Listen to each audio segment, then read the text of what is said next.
Bonjour les amis, j'espère que vous allez bien. Aujourd'hui, une nouvelle découverte en fait dans la rubrique des livres de cuisine. Vous savez que c'est la nouvelle rubrique de Mi-Cuit, l'entremetteuse culinaire.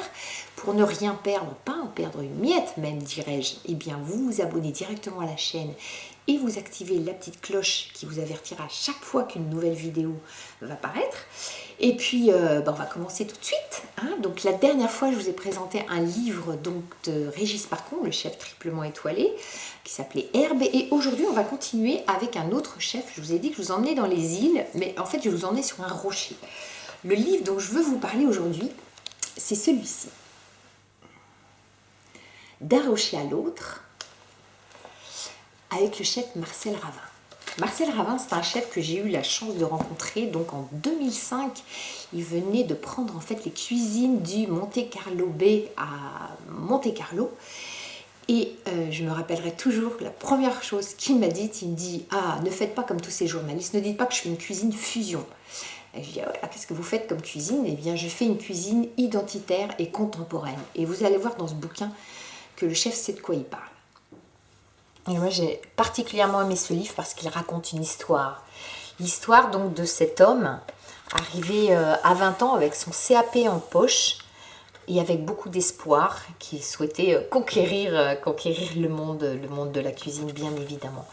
Donc son ouvrage est articulé en 3 parties. Une première partie qui est dédiée en fait à ses mémoires enfantines, où il va nous raconter les produits de son enfance, retravaillés dans des recettes élaborées à partir de son expertise de chef étoilé, ses rencontres, ses premières émotions sur la plage en dégustant des jokos, des poissons du retour de pêche avec les pêcheurs qui rafistolaient leur filet, les recettes principales, le blaf, la rencontre avec Eugénie et Tiburce, ses parents, avec qui il aimait aller pêcher dans la mangrove.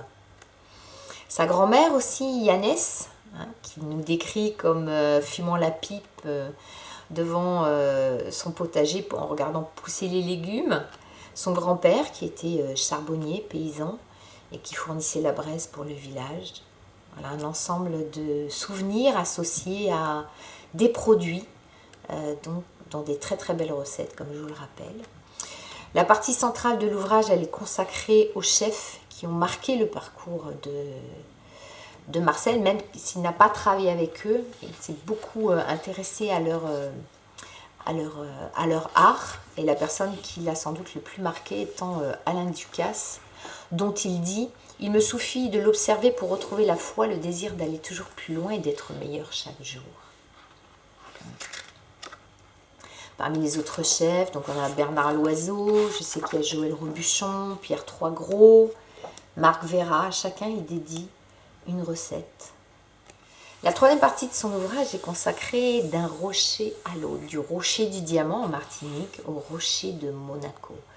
Le chef nous raconte la première fois où il est venu juste en tant que touriste et où il s'était dit un jour: j'aimerais venir travailler ici.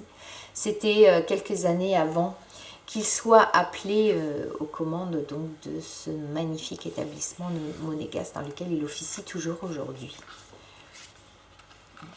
Parmi mes recettes fétiches, j'en ai 2 que j'ai envie de vous présenter là tout de suite. Donc le rouget de Méditerranée, regardez-moi cette beauté, avec une julienne de mangue et une purée d'avocat.